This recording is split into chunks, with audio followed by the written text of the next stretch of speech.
இந்த வீடியோவில் வந்து நம்ம இந்த ஜெப்ரானிக்ஸ் யூபிஎஸ்ஸை பற்றி அதோட ஃபங்க்ஷன் எப்படி ஒர்க் ஆகுது, யூபிஎஸ் எப்படி ரன் ஆகுதுன்ற ஒரு அவுட்லைன் வந்து பார்க்க போகிறோம். ஜஸ்ட் இது ஒரு எஜுகேஷனல் வீடியோ, நாலேஜ் பேஸ்டான வீடியோ இது.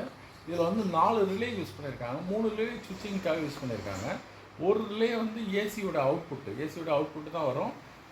இன்னொரு ரிலே வந்து ஏசியோட இன்புட்டாக வாங்கும். மீதி ரிலே வந்து பேட்டரியோட இன்டெகிரேட் பண்ணி ஒர்க் ஆகும், பேட்டரியோட சர்க்கிளில் ஒர்க் ஆகும்.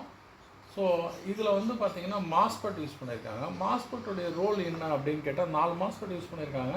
இதோடைய ரோல் வந்து என்னென்னா டிசிலேருந்து ஏசியா இன்வெர்ட்டர்னாலே ஜஸ்ட்டு ஆப்போசிட்டு. அப்போ இன்வெர்ட்டர் செக்ஷன் வந்து இதில் வந்து பார்த்திங்கன்னா நமக்கு டிசி பேட்ரி 12 வோல்ட் பேட்டரியிலேருந்து இந்த டிரான்ஸ்ஃபார்மர் போட்டிருக்காங்க.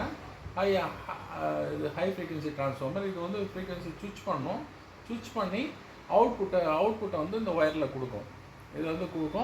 இதை பேஸ் பண்ணி ரிலேக்கு ஒரு ரிலேயோட லூப் இன்னொரு ரிலேயில் இருக்கும். அதை நம்ம லைவ் டெஸ்டிங் பண்ணும்போது காமிக்கிறேன். அதிலேருந்து நமக்கு ஃபைனலாக ஒரு ரிலேயில் வந்து இந்த ஃபேஸ் எடுத்துருப்பாங்க. நியூட்ரல் ஆல்ரெடி வெளியில் இருக்கும். ஸோ இது ஃபேஸ் நியூட்ரல் வச்சு ஒரு அவுட்புட் வருது. ஸோ இது வந்து ஆஃப்லைன் யூபிஎஸ்ன்னு சொல்லுவாங்க. ஆன்லைனுக்கும் ஆஃப்லைனுக்கும் உள்ள வித்தியாசம் என்ன அப்படின்னு கேட்டால், ஆன்லைன் வந்து பேட்டரியோட கண்ட்ரோல்டாகவே ஒர்க் ஆகும். பேட்டரியோட அவுட்புட்லேயே போகும். லூப் பவர்லேருந்து ஏசியாக இருந்தால் கூட கன்வெர்ட் ஆகி பேட்டரிக்கு போயிட்டு பேட்டரியிலேருந்து தான் அவுட்புட் வந்து ரிலீஸ் ஆகும். இது வந்து ஆஃப்லைன் யூபிஎஸ். இது வந்து லோ காஸ்ட் யூபிஎஸ்.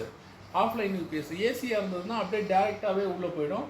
டிசியாக இருந்தால், பேட்டரி ஆப்ரேட்டடாக இருந்தால் மட்டும்தான் இதில் போய் பேட்டரியோட அவுட்புட்டு 12 வோல்ட்டு இது வந்து சுவிட்சிங் ஆகும், ஹை சுவிட்சிங் ஆகும். டிரான்ஸ்ஃபார்மர் ரன் பண்ணோன்னே இந்த ரிலே வழியாக அவுட்புட் வெளியில் ரிலீஸ் ஆகி நமக்கு அவுட்புட்டு 230 வோல்ட் வந்து வரும். ஸோ இதுதான் இதோட ப்ராசஸ்ஸு. இதில் வந்து நம்ம இந்த வீடியோவில் வந்து நம்ம வோல்டேஜ்லாம் எப்படி எந்தெந்த இடத்துல எப்படி வருதுன்றதை நம்ம செக் பண்ணி காமிக்க போகிறோம். சரியா? ரைட்டு. இப்போ இந்த போர்டில் 2 விதமான ஐசி இருக்குது. இது வந்து கண்ட்ரோலர் ஐசி, இதுதான் மெயின் ஐசி. கண்ட்ரோல் பண்ணோம். இது வந்து charging IC as well as வந்து சுவிட்சிங் பண்ணும். சுவிட்சிங்னா இந்த ஃப்ரீக்வன்சி ஜென்ரேட் பண்ணோம். மாஸ்பெட்டுக்கு ஒரு கேட் சப்ளை கொடுக்கணும் இல்லையா? இதன் மூலிமா இங்கே கலெக்ஷன் ஆஃப் டிரான்சிஸ்டர் கொடுத்துருக்காங்க, எஸ்எம்டி டிரான்சிஸ்டரு. இதை ரன் பண்ணும்போது ஹை சுவிட்சிங் பண்ணும். ஹை சுவிட்சிங் பண்ணிச்சுன்னா இந்த இடத்துல வந்து ஹை ஃப்ரீக்வன்சி ஜென்ரேட் ஆகும், பல்சேட்டிங் ஃப்ரீக்வன்சி. ஸோ இது ரன் ஆனோடனே ஆட்டோமேட்டிக்காக டிரான்ஸ்ஃபார்மர் ரன் ஆகும். ஸோ இதை தான் நம்ம லைவில் வோல்டேஜ் கொடுத்து செக் பண்ணி காமிக்க போகிறேன். சரிங்களா? வந்து இதுக்கு வந்து பேட்ரி இம்பார்ட்டன்ட். பேட்ரி மூலிமா தான் சப்ளை வந்து போகும். பேட்ரி இல்லைன்னா யூபிஎஸ் வந்து ரன் ஆகாது. சரிங்களா? இப்போ பேட்டரியில் 12 வோல்ட் இருக்கான்னு பார்த்துப்போம். பேட்டரியில் நான் டிசியில் வச்சுருக்கேன். 12 வோல்ட் வரலான்னு பாருங்கள். 12.66 இருக்குது, கரெக்டாக இருக்குது. இப்போ ஃபஸ்ட்டு செக்ஷன் வந்து நம்ம சார்ஜிங் மட்டும் பார்க்க போகிறோம். சார்ஜிங் மட்டும் பார்க்கணுன்னா நான் என்ன பண்ணோன்னா ஜஸ்ட்டு மெயின் மட்டும் ஆன் பண்ணிக்கிறேன். மெயின் ஆன் பண்ண ஒரு ட்ரிகர் ஒரு சவுண்ட் வந்தது. அதாவது ஒரு ரிலே வந்து ஆன் ஆகிருக்கு. சரிங்களா? ரைட்டு. ரிலே வந்து ஆன் ஆகிருக்கு. அதாவது ரிலேனா அந்த ரிலே கூட எங்கே இருக்குது அப்படின்னு சொன்னிங்கன்னா நம்ம இந்த இடத்துல இந்த ரிலே வந்து இங்கே இதில் வச்சுக்கிறேன், ஏசியில் வச்சுக்கிறேன். அது 600 வோல்ட் ஏசியில் இருக்குது. நியூட்ரலில் வச்சுட்டு ஃபஸ்ட்டு நம்ம இதில் பார்க்குறோம். இதை நியூட்ரலேருந்து இது வரைக்கும் பார்க்குறோம். 199 வருது. இந்த ரிலே, அதாவது ஃபஸ்ட்டு ரிலே, இந்த ரிலேக்கு வந்து 12 வோல்ட் வந்தோடனே இது ஆன் ஆகிடும். இங்கே வந்து இன்புட் இங்கே இருக்கும். இந்த இன்புட் வந்து நமக்கு ஆட்டோமேட்டிக்காக கரெக்டாக இருக்குது. இது இல்லை, ஒரு நிமிஷம். இந்த மிடில் பென் 274 வருது. இது வந்து இங்கேருந்து இங்கே போகுது. அவுட்புட்டு பார்த்தீங்கன்னா 177 வோல்டேஜ் வருது. அதே வோல்டேஜ் இங்கே வருதா? ஆமாம், 176 அதே வோல்டேஜ் வந்து நம்ம இந்த ரிலேயோட அவுட்புட்டில் நமக்கு ரிலீஸ் ஆகுது. அப்போ இந்த ரிலே ஸ்டார்ட் ஆகுதுன்னே ஃபைனலாக இங்கெல்லாம் எதாவது வருதான்னு பார்க்குறேன். இங்கெல்லாம் வரல, வெறும் 21 வோல்ட் தான் காமிக்குது. இங்கே எதுவும் சுவிட்சர்லாம் ஆகலை இன்னும், ஏன்னா யூபிஎஸ் ஆன் ஆகலை. சரி, இப்போ இது அப்போ இன்னத்துக்கு இந்த ரிலே மட்டும் ஆன் ஆச்சு அப்படின்னு கேட்டால், பேட்ரி வந்து சார்ஜ் ஆகணும்ல, சரி, பேட்டரியோட வோல்டேஜ் எவ்வளோ இருக்குதுன்னு பார்ப்போம். சார்ஜிங் வோல்டேஜ் இதில் வந்து வச்சுக்கிட்டு பேட்டரியோட சார்ஜிங் வோல்டேஜ் நம்ம இதுக்கு போவோம். டிசியில் போய்ட்டு சார்ஜிங் வோல்டேஜ் டிசி இல்லையா? ஸோ பேட்டரியோட 13.1 இருக்குது. ஆக்சுவல் வோல்டேஜ் வந்து 12.66. அப்போது இந்த மாஸ்பெட்டு ட்ரைவ் ஆகுது. இந்த மாஸ்பெட்லாம் ட்ரைவ் ஆகுது. எவ்வளோனா 2.92, இங்கேயும் 2.3 வோல்டேஜ். அது போல் ஒரு மாஸ்பெட்லேயும் ஒரு வோல்டேஜ், கேட் வோல்டேஜ் வந்து அப்ளை பண்ணியிருக்காங்க. 2.85 கேட் 4 சுவிட்ச் ஓவர் ஆகுது. ஸோ இதன் மூலியமாக என்ன ஆகுதுன்னா இது பேட்ரி வந்து சார்ஜ் ஆகுது. நம்ம இப்போ ஆஃப் பண்ணிட்டோம், மெயின் ஆஃப் பண்ணிட்டோம்னா பேட்டரியோட 12.66 வோல்ட்டு தான் இருக்கும். இப்போ இந்த லெவலில் அவுட்புட் வரல, ஏன்னா யூபிஎஸ் ஆன் ஆகலை, அதனால் அவுட்புட் வரல. அதனால் வந்து இப்போ நமக்கு சார்ஜிங் செக்ஷன் மட்டும் ரன் ஆகுது. இப்போ நான் சுவிட்சிங் பண்ண போகிறேன், சுவிட்ச் ஆன் பண்ண போகிறேன். சுவிட்ச் ஆன் பண்ணனே இதோடைய சப்ளை வந்து பேட்டரி எடுத்துட்டேன், ஒரே நிமிஷம். இப்போ யூபிஎஸ்ஸை வந்து ஆன் பண்ணிட்டேன். இதில் வந்து நான் என்ன வச்சுருக்கேன்னா 600 வோல்ட்டுக்கு செட் பண்ணிக்கிறேன். 600 வோல்ட்டுக்கு ஏசி செட் பண்ணிட்டேன். இப்போ ஜஸ்ட் வந்து இதோட அவுட்புட்டை செக் பண்ண போகிறேன்.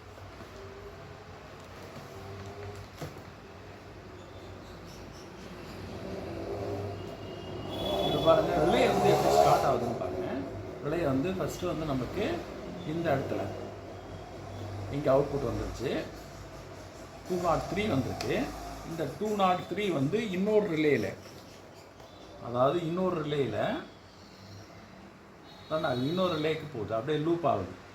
அதே வோல்டேஜ் தான், அதில் இருந்து அவுட்புட் ரிலீஸ் ஆகுது. அந்த அவுட்புட்டு இங்கே டிரான்ஸ்ஃபார்மருடைய முனையில் இருக்குது. டிரான்ஸ்ஃபார்மர் முனையில் இருக்குது. இப்போ டிரான்ஸ்ஃபார்மர் ஃபங்க்ஷன் ஆகலை, பட் லூப்பிங் லைன் மட்டும்தான் இங்கே இருக்குது. 203 அதே வோல்டேஜ் தானே வருது. அதுக்கு அடுத்தது இந்த டிரான்ஸ்ஃபார்மர் இன்னொரு ரிலேக்கு அவுட்புட்டு போகுது, 204 போகுது. போயிட்டு இந்த லைனை ஒன்று தான், இந்த ஒரு வைண்டிங் தான். இதுதான் அவுட்புட்டு, ஆக்சுவல் அவுட்புட்டு 174. அதுக்கப்புறம் இந்த டிரான்ஸ்ஃபார்மரோட வைண்டிங்கில் நிற்கிது 174. அதுக்கு அடுத்தது இந்த மிடில் ஏரியாவில் பார்த்தீங்கன்னா 203 வருது. 203, அந்த 203 வந்து நம்ம இந்த இன்னொரு லாஸ்ட் ரிலேக்கு கொடுத்துருக்காங்க, 4th ரிலேக்கு. அதில் இருந்து அவுட்புட்டு நமக்கு ரிலீஸ் ஆகுது. இந்த அவுட்புட்டுடைய பாயிண்ட் வந்து எவ்வளோன்னா 205. இது வந்து ஏசி ஒர்க் ஆகுது. இப்போது ஆஃப் பண்ண போகிறேன், டிசியில் செக் பண்ண போகிறேன். ஒரு பஸர் சவுண்ட் வந்தது இல்லையா, ரைட். இப்போ இதே இதை வச்சுக்கிட்டு டிசியில் செக் பண்ண போகிறேன். இப்போ டிரான்ஸ்ஃபார்மர் ஸ்டார்ட் ஆகிடுச்சு. இதில் வந்து நான் இது பாருங்கள், ஒரு வைண்டிங்காக பார்க்குறேன். ஃபஸ்ட் வைண்டிங் 270 வருது, அடுத்தது 175, அடுத்தது ஒரு ரிலே இருக்குது 206. இது எல்லாமே ஒரு ரிலேக்கு போக போகுது. பாருங்கள், இதுக்கு ஒரு ரிலே இன்புட்டு, அதே வோல்டேஜ் இன்புட்டு 273. இது அவுட்புட்டு அண்ட் அப்படியே ட்ரேஸ் பண்ணிட்டே வந்தீங்கன்னா இது இன்னொரு ரிலேயோட 216. அதுக்கப்புறம் ஃபைனல் அவுட்புட் பாருங்கள், 232 வோல்ட் இருக்குது. அதாவது பேட்டரியில் கொடுக்கும்போது 232 வருது. இதில் ஏசியில் கொடுத்தா எவ்வளோ வோல்டேஜ் வருது? அதே வோல்டேஜ் வருதா? வரல, 204 வோல்ட் வருது. ஏன்னா பேட்டரியில் எக்ஸாக்டாக அதுக்கு தேவையான வோல்டேஜ் இருக்குது, சர்க்கியூட் இருக்குது, ப்ராப்பராக சுவிட்சிங் ஆகுது, அதனால் வருது. சரிங்களா, ரைட்டு. ஃபைனலாக சுவிட்சுக்கு வந்து எவ்வளோ வோல்டேஜ் கொடுத்துருக்காங்க பாருங்கள். சுவிட்சுக்கு வந்து 12 வோல்ட்டு, பேட்டரியோட வோல்டேஜ் வரும். அது வந்து நம்ம டிசியில் போய் பார்க்கணும். டிசி வோல்டேஜ், ஏன்னா இது பேட்டரியோட லைன்லேருந்து வரும். பேட்டரியும் இம்பார்ட்டண்ட்டு. ஸோ இதனுடைய வோல்டேஜ்